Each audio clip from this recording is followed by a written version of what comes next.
চাকরির প্রলোভন দেখিয়ে এক মহিলার শ্লীলতাহানির চেষ্টার অভিযোগ এক ব্যক্তিকে গ্রেপ্তার করল ফরিদপুর থানার পুলিশ। ধৃত ব্যক্তির নাম শেখ আব্বাস। ধৃতকে মঙ্গলবার আদালতে পেশ করবে পুলিশ। এলাকায় একটি চায়ের দোকান চালাতেন ওই মহিলা। সেই দোকানেই ক্রেতা হিসেবে আসা যাওয়া থেকে পরিচয়ের সূত্রপাত।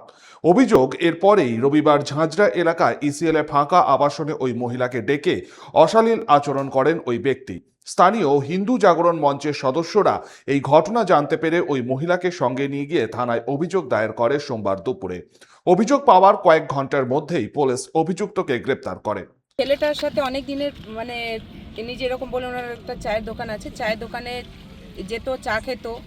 এবার যেহেতু একটা ফাইন্যান্সিয়াল ব্যাপার থাকে, তো ছেলেটাকে বলেছিল যে একটা চাকরির ব্যাপার নিয়ে, কেন এখন অনেক জায়গা তো এখন ঢোকাচ্ছে। তো ছেলেটা বলেছিল ঠিক আছে, আমি এক জায়গায় তোমার ব্যবস্থা করে দেবো। এবার কাল বিকেলে ওকে ছেলেটাকে বলেছে, ডেকেছে যে ঠিক আছে তুমি এসো, আমরা কথা বলছি, এক জায়গায় কথা বলেছি। সে প্রলোভন দিয়ে ওকে ডেকেছে, ঝাঁঝরা কলোনির কোন জায়গায় ডেকেছে, একটা কোয়ার্টারে, ওইখানে ডেকে ওর সাথে জোর জবরদস্তি শ্লীলতাহানির চেষ্টা করার একটা প্রয়াস করেছে।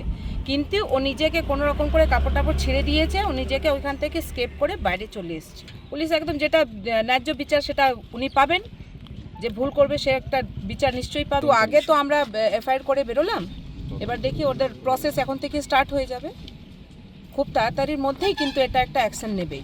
প্রলয় ব্যানার্জি, 99 নিউজ বাংলা, লাউদোহা। আপনারা দেখছেন 99 নিউজ বাংলা। বদলাবো আমরা।